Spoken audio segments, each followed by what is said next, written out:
Can I share something that God showed me in Psalm 29 that completely changed the way I read this passage? The first time I read Psalm 29, I thought it was simply describing how powerful God is. The voice of the Lord thunders, the voice of the Lord breaks the cedar, the mountain skips, lightning flashes, the wilderness shakes. It was beautiful, but I thought each verse was describing separate display of God's power. But as I sat with this passage during my quiet time, I sensed the Holy Spirit inviting me to read it differently. What if David wasn't describing separate moments? What if he was describing one continuous movement of God's voice? God speaks, the cedars are shattered.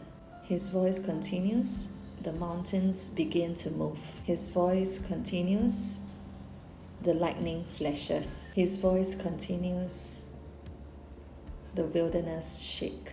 His voice continues, and the forests are stripped bare. It wasn't that God's voice spoke once and stopped. His voice continued until everything he intended was accomplished. And that really ministered to me. Because lately I've been in a season where so much feels out of control.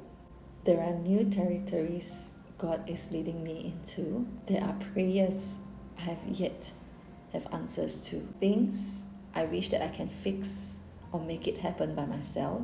But Psalms 29 reminded me that when God speaks, His words doesn't stop halfway. His voice keeps moving. Then another thought came to me. I noticed the progression of the storm. First, God speaks. Then the strongest things begins to break. Then the mountains move. Then lightning flashes. Then the wilderness shake. Finally, the forests are stripped bare.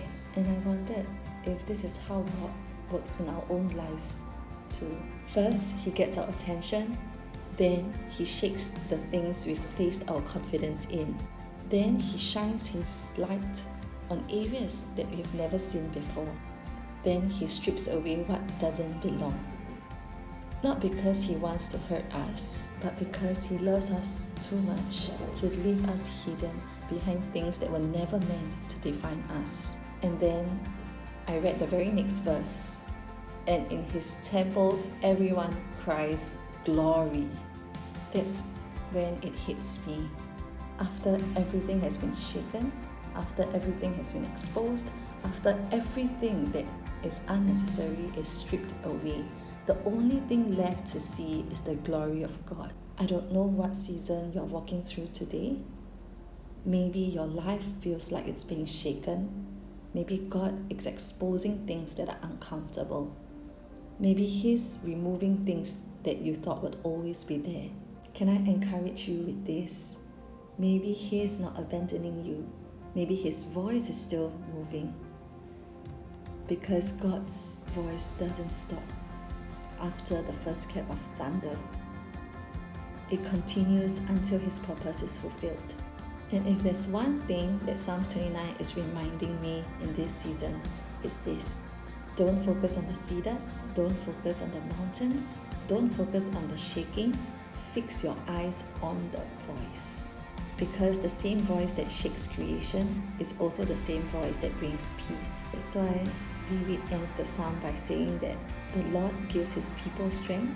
The Lord blesses His people with peace. Not because the storm disappeared, but because the one who rules over the storm is still speaking. And that's enough.